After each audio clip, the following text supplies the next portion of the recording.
அப்படிங்கிறத நம்ம வந்து காமனாக வந்து தெரிஞ்சுக்கணும். சில பலன்களை வந்து பார்க்கலாம். இப்போ இதுவரை நம்ம வந்து என்ன பண்ணணும் அப்படின்னா நட்சத்திரங்களை பேஸ் பண்ணி பல விஷயங்களை வந்து தெரிஞ்சுக்கிட்டோம். ஆனால் இந்த 2026 என்பது பொதுவாகவே வந்து 27 நட்சத்திரத்தில் பிறந்தவர்கள் நம்ம கொஞ்சம் கூடுதல் கவனமாக தான் இருக்கணும். எப்படி கவனமாக இருக்கணும் அப்படின்னா, குறிப்பாக வந்து பார்த்தீங்கன்னா ராகு பகவான் சதய நட்சத்திரத்தில் வந்து பயணம் பண்ணிட்டு இருக்காரு. சனி பகவான் வந்து உத்திரட்டாதி நட்சத்திரத்தில் பயணம் பண்ணிட்டு இருக்காரு. இது உத்திரட்டாதி மற்றும் ரேவதி இந்த பயணங்கள்ல வந்து இருக்காங்க.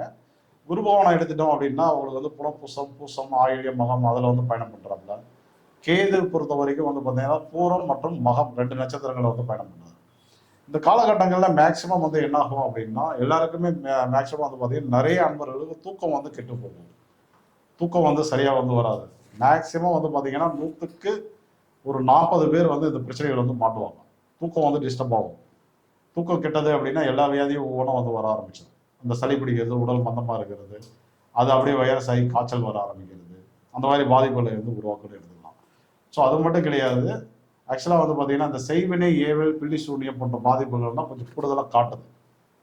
வருடத்துக்கு பின்பகுதியில் கிடையாது, வருடத்தினுடைய ஆரம்ப பகுதியில். அதாவது ஜனவரி மாதம் 2026 இருந்து உங்களுக்கு வந்து செப்டம்பர் மாதம் வரை உங்களுக்கு வந்து பார்த்தீங்கன்னா இந்த செய்வினை, ஏவல், பில்லி சூனியம், எதிரிகள் தொல்லை, கண் டிஸ்டி இந்த மாதிரி பாதிப்புகள்லாம் கூடுதலாகவே இருக்கு. ஸோ அந்த மாதிரி பாதிப்புகள் ஏற்கனவே இருக்கு எங்களுக்கு அப்படின்னா கொஞ்சம் கவனமாக இருந்துக்கோங்க. ஏன்னா அந்த பீரியட் வந்து இன்னைக்கு வந்து என்னன்னா 2026 செப்டம்பர் வரை அது வந்து நீடிக்குது. ஸோ வந்து அதுக்கு முன்னாடி தீர்வுகளை நான் வந்து கொடுக்குறேன், நான் பயப்பட தேவையில்லை. அதே போல என்னன்னா வைரஸ் சார்ந்த உபாதைகள் வந்து காட்டுது. இப்போ வைரஸ் அப்படின்னா எல்லாருக்கும் தெரிஞ்சது என்ன அப்படின்னா காய்ச்சல் என்பது வைரஸ்னால வருது அப்படிங்கிறது எல்லாருக்கும் தெரிஞ்ச விஷயங்கள் தான். ஸோ அது மட்டும்தான் வைரஸா அப்படின்னா அது மட்டும் வந்து கிடையாது. இப்போ வந்து ஆணாக இருந்தாலும் பெண்ணாக இருந்தாலும் யூரின் இன்ஃபெக்ஷன் வந்து நடைபெறலாம். ஸோ அங்கே வந்து வைரஸ் தொற்று என்பது உருவாகலாம். ஸோ அது மட்டும் கிடையாதுங்க. ஆணாக இருந்தாலும் பெண்ணாக இருந்தாலும் இந்த செப்டம்பர் மாதம் முடியும் வரை பொதுவாகவே வந்து குழந்தை பிறப்புக்கு முயற்சி எடுப்பவர்கள் தள்ளி வைப்பது புத்திசாலித்தனம்.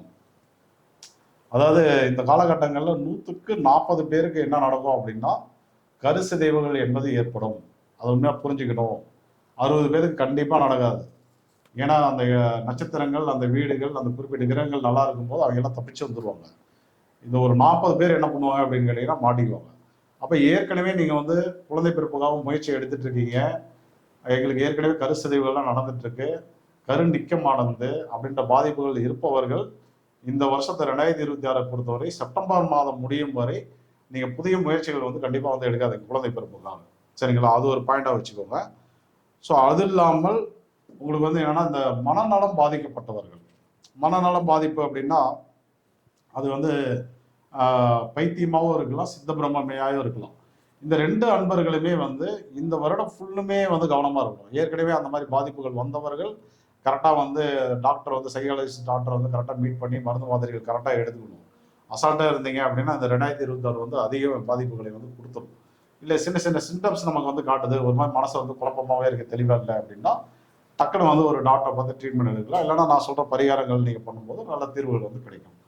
அதே போல் யாருக்கெல்லாம் மரண பயம் வந்து அதிகமாக இருக்கிறதோ 2026 யாருக்கெல்லாம் வந்து மரண பயம் என்பது அதிகமாக இருக்கிறதோ அவர்களுக்கும் அந்த பலன்கள் என்பது செப்டம்பர் மாதம் வரை நீடிக்குது.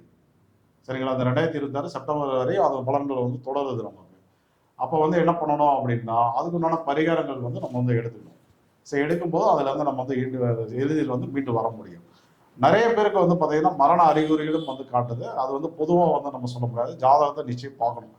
நீங்கள் பிறந்த லக்னம் என்ன, நட்சத்திரம் என்ன, என்ன தசை போயிட்டுருக்கு, புத்தி போயிட்டுருக்கு, ஸோ அதையெல்லாம் கனெக்ட் பண்ணும்போது தான் இவருக்கு வந்து மரண பாதிப்பு இருக்கா இல்லையா அப்படிங்கிறத நம்ம வந்து புரிஞ்சிக்க முடியும்.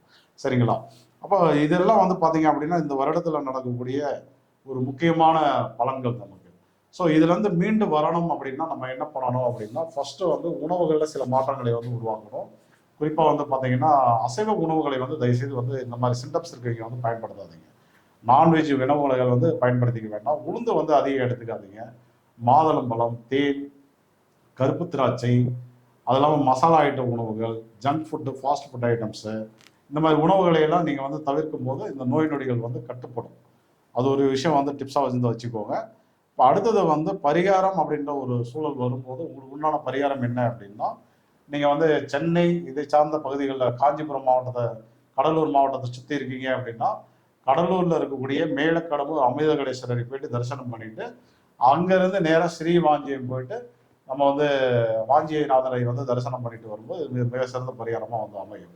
இப்போ நீங்கள் வந்து நாமக்கல் மாவட்டம் அந்த சர்க்கிள்ல இருந்து அந்த பக்கம் மதுரை, திருநெல்வேலி அந்த பக்கம்லாம் இருக்கீங்க அப்படின்னா, திருச்சியிலேருந்து நாமக்கல் போகிற வழியில் முசிறி அப்படின்ற ஊரில் இருக்கக்கூடிய கடம்பவனேஸ்வரரை நீங்கள் வந்து தரிசனம் பண்ணும்போது இது மிக சிறந்த பரிகாரமாக நமக்கு வந்து வேலை பார்க்கும். ஸோ அது மட்டும் கிடையாது, அது இல்லாமல் நீங்கள் வந்து ஸ்ரீவாஞ்சியம் போகிறது நல்லது. யமதர்மனுக்கு தான் நிறைய இடத்துல கோவில்கள் இருக்கு. பரமக்குடியில் வந்து இருக்கு, ஸ்ரீவாஞ்சியத்தில் வந்து இருக்கு, கோவையில் வந்து ஒரு கோவில் இருக்கு. ஸோ இப்படி வந்து உங்களுக்கு வந்து உங்கள் வீட்டில் இருந்து யமதர்மனுடைய கோவில் எங்கே இருக்கோ அந்த இடங்களுக்கு நீங்கள் போயிட்டு வந்தீங்க அப்படின்னாலும் இந்த பாதிப்புகள் வந்து கம்மியாக ஆரம்பிக்கும். குறிப்பாக வந்து பார்த்தீங்க அப்படின்னா அசைவ உணவுகளை வந்து பிறருக்கு வந்து தான தர்மம் கொடுப்பது இது மிக சிறந்த பரிகாரமாக நமக்கு வந்து அமையும்.